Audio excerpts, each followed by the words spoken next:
We can speak now to Dana Arschin, a Holocaust documentarian with the Holocaust Memorial and Tolerance Center of Nassau County in New York. Dana, thank you very much for joining us on our program tonight.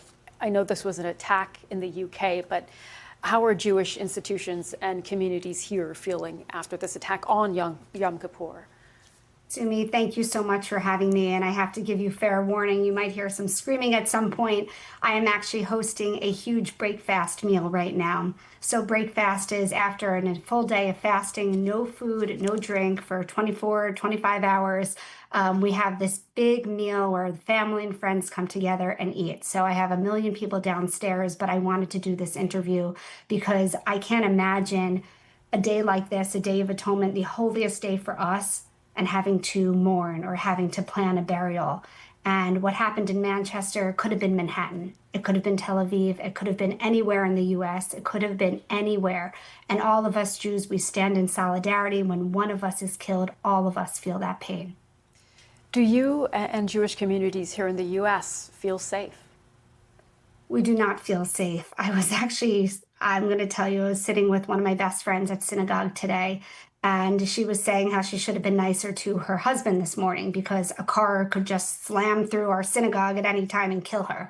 And I look at her and I couldn't believe she said that, but she's justified in saying that. These attacks keep happening over and over and over again. When I pulled up to my synagogue, we had more police officers than I could count.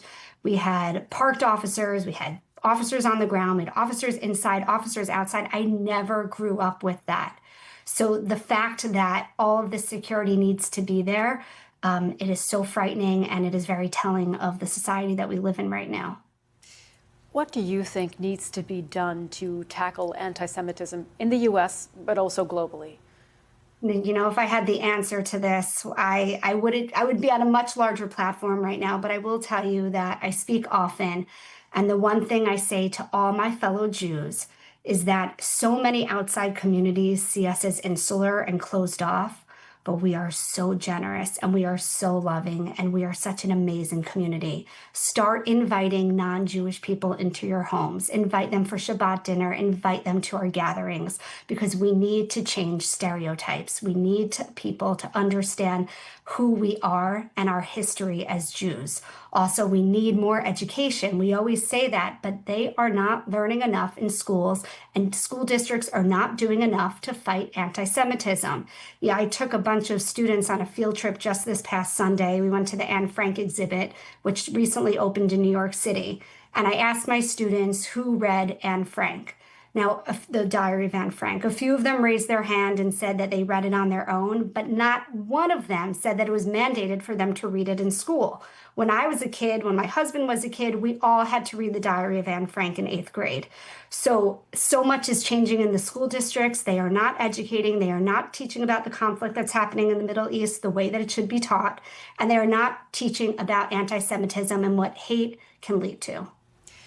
Dana, if you could give a message to the synagogue in Manchester, to the community there, what would it be? You know, I wanted to start by saying this, and I'm sorry that I didn't yet. My heart is with all of you. Our center, which we call HMTC, we are all mourning. We feel terrible. We stand with you, and an attack on a Jewish person is an attack on all of us. And remember, these people who are committing these attacks, they are going to come for you. It always starts with the Jews, and it ends with so many other groups. Dana, thank you so much for joining us, especially on this day when you have a celebration in your very home. And we wish you, of course, you and your family, a safe and peaceful holiday. Thank you. And it means so much to me that you had me on tonight. I really appreciate it.